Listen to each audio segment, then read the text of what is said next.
আমাদের ফোন কেনার পরে কিছুদিন ব্যবহার করার পর কিন্তু দেখতে পারবে যে আমাদের ফোনে যে স্পিকার আছে তার সাউন্ড অনেক কমে গেছে, যার ফলে আমাদের কিন্তু কোনো রকমের কলিং করতে খুব অসুবিধা হয়ে যায়, বা গান শুনতে অসুবিধা হয়, বা ভিডিও দেখতে তার আওয়াজ শুনতে কিন্তু অসুবিধা হয়।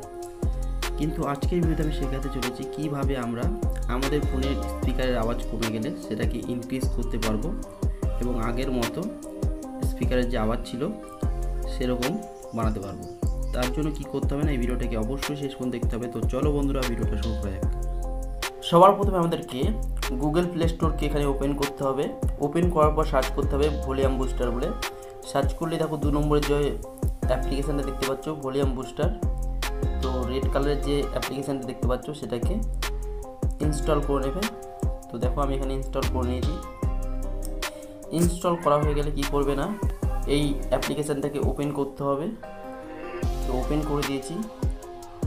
এরপরে দেখো যে বুস্ট করে যে অপশানটা দেখছো, এটা সবার প্রথমে অল্প থাকবে, এটাকে 10%, তারপর 20%, তারপর 30% এরকম করে আস্তে আস্তে এটাকে বাড়াতে হবে, ঠিক আছে? একসাথে কিন্তু 100% করে দেবে না, তাহলে কিন্তু স্পিকার খারাপ হয়ে যাবে।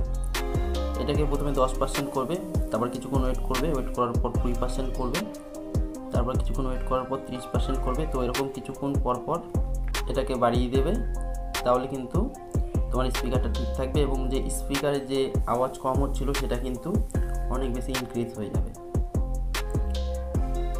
তো এরকমভাবে কিন্তু তোমরা নিজেদের ফোনের স্পিকারের কিন্তু আওয়াজ অনেক বেশি বাড়াতে পারবে।